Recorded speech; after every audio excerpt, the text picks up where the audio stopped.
Hi, I'm CleRenda McGrady reporting from Inspire Women. Welcome to Inspire Women's New Year's Leading Ladies, featuring the voices of leading women and their resolutions on what they want to release and embrace in their lives for the new year. With me today, I have our leading lady, Miss Marilyn Johnson, and she's the leading lady at Christ Worship Center.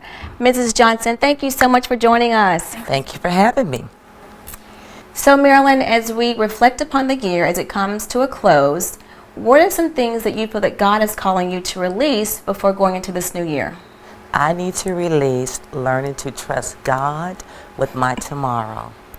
I'm so focused on tomorrow that I often forget about taking care of today when God wants to use my today to affect my tomorrow. So the Bible says in Matthew 6:24 that we should take no thought for tomorrow, but I find myself, because of my profession, always wanting details. But God is the author and finisher of my faith, and He doesn't always have to give me details. So I'm really trying to say, Lord, I'll just trust you with what you give me. Now, what about the things that you want to embrace moving into this new year?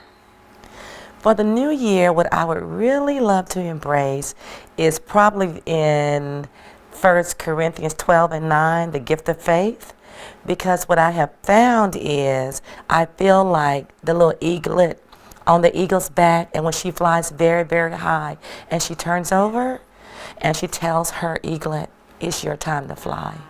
And I feel like that's what the Lord is doing to me. He's removing the safety net in my career, in my ministry, in our church, in our home, and said, it's your time to fly. But the only way I can do it is by having that gift of faith to really believe that God has called me to do. Thank you, Marilyn. So as you reflect about your own personal experiences and the things that God has revealed to you, what are some lessons learned and some pieces of wisdom that you can share with the women that are watching? You know, one of the biggest things that I've learned is to be yourself.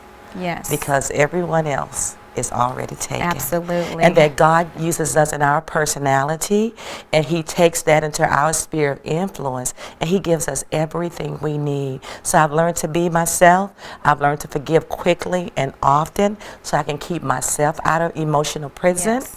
And I've also learned to not sweat the small stuff. Because when people say things to hurt me, the things I have to really ask myself, is this really going to matter on my deathbed? Probably not. So I've learned not to sweat the small stuff.